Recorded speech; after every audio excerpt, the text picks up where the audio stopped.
ముఖ్యంగా చంద్రబాబు నాయుడికి, లోకేష్కి. ఒకటి, మోడీ గారు ఎక్కడన్నా కనపడితే ఇట్లా వంగిపోవటం, పవన్ కళ్యాణ్ కనపడితే ఇట్లా కూర్చోవటం, ఈ రెండు వీళ్ళిద్దరినీ పోగొట్టడం. ఇక మైకు దొరికితే జగన్మోహన్ రెడ్డి గారి గురించి తల్లి, చెల్లి, గొడ్డలి, గడిది గుడ్డు అని చెప్పి ఈ కబుర్లు చెప్పటం. ఈ తప్పించి ఈ 2 సంవత్సరాల్లో నువ్వేం చేసావురా బాబు అని అడిగితే తల్లి, చెల్లి, గొడ్డలి, లేకపోతే సైకో, లేకపోతే వాళ్ళు కనబడితే లేకపోతే ఇట్ట. ఈ డ్యాన్సులు, ఈ సొల్లు కబుర్లు తప్పించి 2 సంవత్సరాల్లో చంద్రబాబు నాయుడు గారు చేసింది ఏంటి? ఈ రాష్ట్ర ప్రజలకి సూపర్ 6 అన్నాడు, దాన్ని సూపర్ 0 చేశాడు. కాబట్టి ఈ రాష్ట్ర ప్రజలు చాలా క్లారిటీగా ఉన్నారు.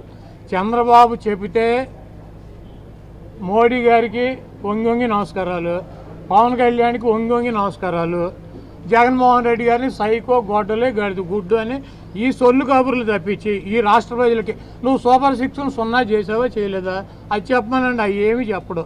ఈ 2 కార్యక్రమాలు ఆయనకి తెలిసిందే.